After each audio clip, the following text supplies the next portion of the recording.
ಬಹುಭಾಷಾ ನಟಿ ಶಿಲ್ಪಾ ಶೆಟ್ಟಿ ತನ್ನ ತಾಯಿ ಮತ್ತು ನಟಿ ಶಮಿತಾ ಶೆಟ್ಟಿ ಜೊತೆಗೆ ಸದ್ಯ ತವರು ಉಡುಪಿಯಲ್ಲಿ ಬೀಡುಬಿಟ್ಟಿದ್ದಾರೆ.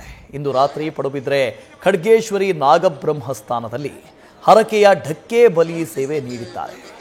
ಮೊದಲು ಕಟೀಲು ದುರ್ಗಾ ಪರಮೇಶ್ವರಿ ದೇವಸ್ಥಾನಕ್ಕೆ ಭೇಟಿ ಮಾಡಿ ಪೂಜೆ ಸಲ್ಲಿಕೆ ಮಾಡಿದ್ದಾರೆ. ಉಡುಪಿ ಜಿಲ್ಲೆಗೆ ಆಗಮಿಸಿದಂಥ ಶಿಲ್ಪಾ ಶೆಟ್ಟಿ ನೂತನವಾಗಿ ನಿರ್ಮಾಣವಾಗಿರುವ ಕಾಪು ಮಾರಿಗುಡಿಗೆ ಭೇಟಿ ನೀಡಿದರು.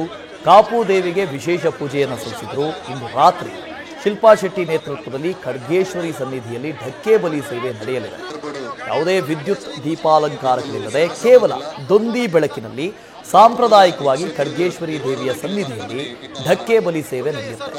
ತಾಯಿ ಸುನಂದಾ ಶೆಟ್ಟಿ ಹಾಗೂ ಸಹೋದರಿ ಶಮಿತಾ ಶೆಟ್ಟಿ ಜೊತೆಗೆ ಆಗಮಿಸಿದ ಶಿಲ್ಪಾ ಶೆಟ್ಟಿ ಢಕ್ಕೆ ಬಲಿ ಸೇವೆಯಲ್ಲಿ ಭಾಗವಹಿಸಲಿದ್ದಾರೆ.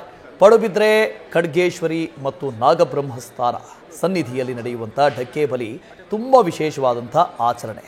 ಹಲವರು ತಮ್ಮ ಕಷ್ಟ ಪರಿಹಾರಕ್ಕಾಗಿ ಇಷ್ಟಾರ್ಥ ಈಡೇರಿಕೆಗಾಗಿ ಢಕ್ಕೆ ಬಲಿ ಸೇವೆಯನ್ನು ಸಲ್ಲಿಸುವುದು ರೂಢಿ. ಇನ್ನು ಖಡ್ಗೇಶ್ವರಿ ನಾಗಬ್ರಹ್ಮನಿಗೆ ಢಕ್ಕೆ ಪ್ರದಕ್ಷಿಣೆ ಸೇವೆಯನ್ನು ಸಲ್ಲಿಸುವುದಕ್ಕೆ ಢಕ್ಕೆ ಬಲಿ ಅಂತ ಹೇಳಿ ಕರೀತಾರೆ. ಇಂತಹ ವಿಶೇಷ ಸೇವೆಯನ್ನು ಸಲ್ಲಿಸುವುದಕ್ಕೆ ಶಿಲ್ಪಾ ಶೆಟ್ಟಿ ಆಗಮಿಸಿದ್ದಾರೆ.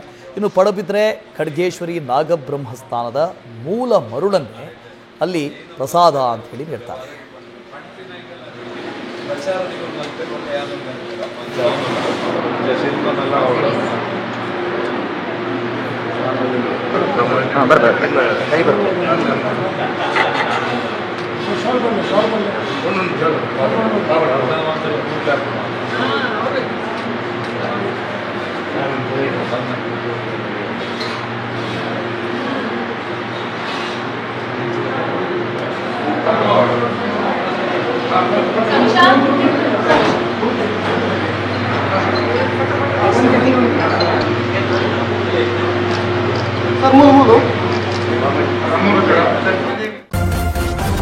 ನ್ಯೂಸ್ ಫಸ್ಟ್ ನಿರ್ಭೀತಿಯಿಂದ ನಿಮ್ಮ ಪರವಾಗಿ.